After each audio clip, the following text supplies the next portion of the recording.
The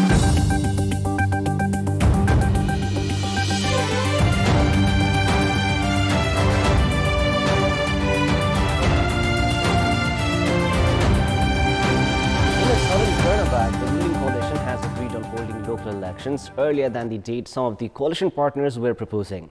A meeting of the 5 partners of the ruling alliance has agreed on conducting the local elections by mid of June.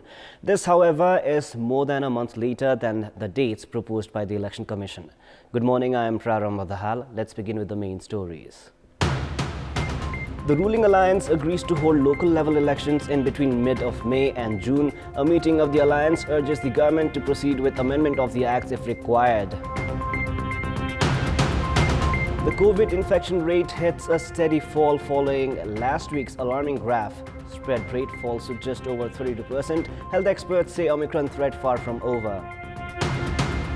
The U.S. East Coast being battered by the first major blizzard to hit the region in 4 years. Experts warn of historic snowfall in some places, flood warnings issued.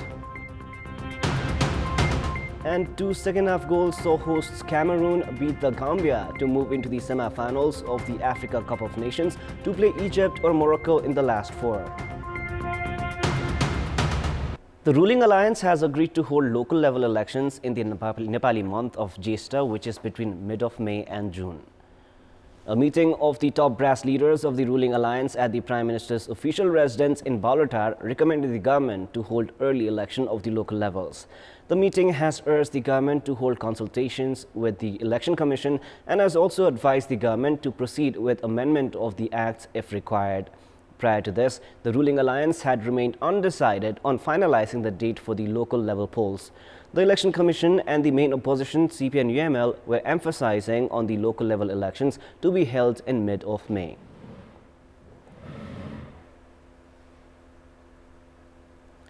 Meeting of the Parliament previously scheduled for today has been rescheduled for Wednesday, the 9th of February. Now, in a notice issued yesterday, the Parliament Secretariat has cited persisting coronavirus risks for rescheduling the session. The Parliament meeting was previously slated for 1 p.m. this afternoon. Following the revision, the meeting will now be held at 1 p.m. on the 9th of February. The alarming resurgence of coronavirus cases has continued in Nepal with 4,904 new cases confirmed through RT-PCR tests and antigen tests in the past 24 hours, while 5,924 individuals were discharged after recovery. With 6 more fatalities, the COVID-19 death toll has reached 11,703 in Nepal. RT-PCR test accounted for 3,318 positive cases. According to the Ministry of Health and Population, the active number of cases stands at 87,341, while the recovery rate is 89.5%.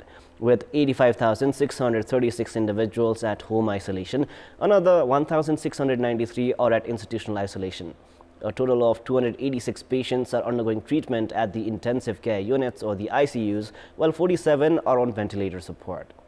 Now, the COVID infection rate has hit a steady dip after registering an alarming graph last week. The spread rate, which had crossed 56%, is now hovering around 32% in the past several days. However, health experts have maintained that despite the slight dip in infection rate, the health hazards are far from over. The threat of fast-spreading Omicron variant still persists across the country. After the country was hit by the third wave, the highest spread rate of 56.8% was recorded last Saturday. The infection rate since then has steadily fallen. The infection rate last Wednesday was recorded at 41%. On Friday, it had come down to 34%, while it was recorded at 32.8% on Saturday. Health experts have meanwhile turned the fall in infection rate as positive and say that at the present rate, things could normalize in 3 to 4 weeks' time. The health experts at the same time have also urged the public to adhere to health protocols and not to undermine the threat of coronavirus. It is now time for a short break, but for more news, do stay with us.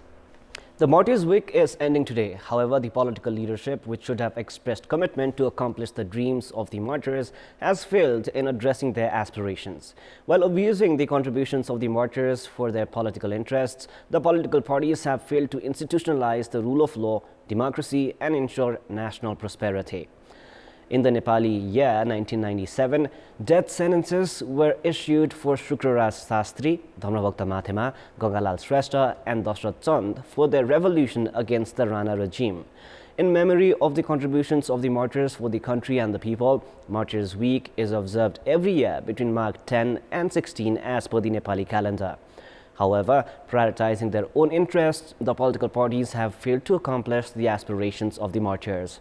The country has witnessed 7 constitutions and 4 administrative mechanisms in the 74 years since the end of the Rana regime. The nation has lost many more citizens in the period, while the political parties have declared martyrs to serve their interests with no actual assessment of the contribution of the real martyrs. The martyrs have made significant contributions for the nation and democracy. Instead of remembering them for just a day or a week, the political leadership must commit to following the democratic rule of law for uplifting the living standard of the public and ensuring national prosperity. In our Public Voice segment, we had asked the residents of several provinces regarding their opinion on interest of political parties to form an alliance. Let us now take a look at what they had to say. कसरी आफ्नो पक्षमा चुनाव जित्न सकिन्छ भने चुनाव जित्नको लागि गर्छन् कुर्सीको खेल मात्रै भएको छ संविधानलाई मिच्दै अनि आफू खुसी देश चलाउने कुरा सत्तामा भएपछि देशको लागि केही नगर्न सके पनि आफ्नो कार्यकर्ताको लागि त केही गर्न सकिन्छ नीति सिद्धान्त मिल्ने पार्टीहरुसँग गठन गर्यो भने यो स्थिर हुन्छ आफ्नो कति मत हो भनेर चाहिँ साच्चै सुरक्षित गर्ने हो भने चाहिँ आफ्नो पार्टीले आफू लड्नु चाहिँ उचित लाग्छ राजनीतिक दलले चाहिँ अहिले हिम्मत नगरेको अवस्था पनि देखिन्छ जुन शक्तिशाली पार्टी छन् त्यसलाई अलिकति त्यसको विरुद्धमा चाहिँ लाग्ने त मैले त स्वाभाविक नै ठानेको छु आफ्नो अस्तित्व जोगाउन सकिन्छ भन्ने एउटा भ्रम छ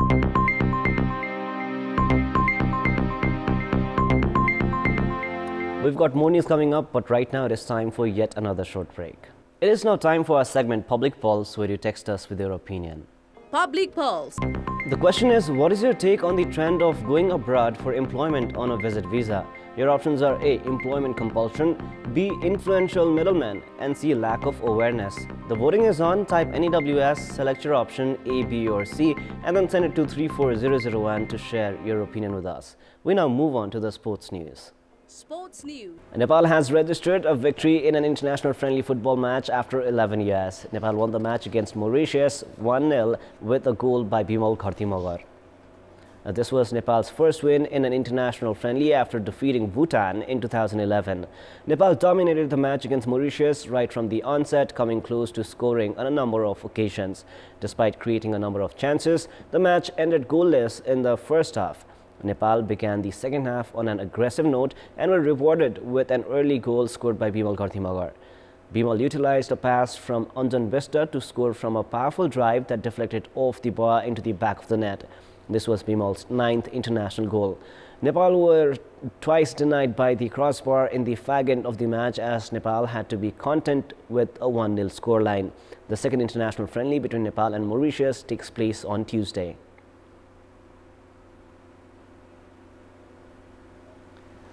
A departmental side, APF have lifted their maiden Aharara Gold Cup title, defeating 6-time champions Manang Marsangdi 5-4 in the tiebreakers. In the final, played at the Pokhara Stadium, APF took the lead in the 20th minute with a goal by Yuvraj Khatka. APF led the first half with this solitary goal. Manang came back into the match in the 67th minute with an equalizer through Dayananda Singh. Manang took the lead in the 84th minute with a goal by Kote Tala. However, APF equalized in the injury time as Ravi Singh found the back of the net. With no more goals in the added extra time, the match drifted into tiebreaker, which was won by the APF 5-4.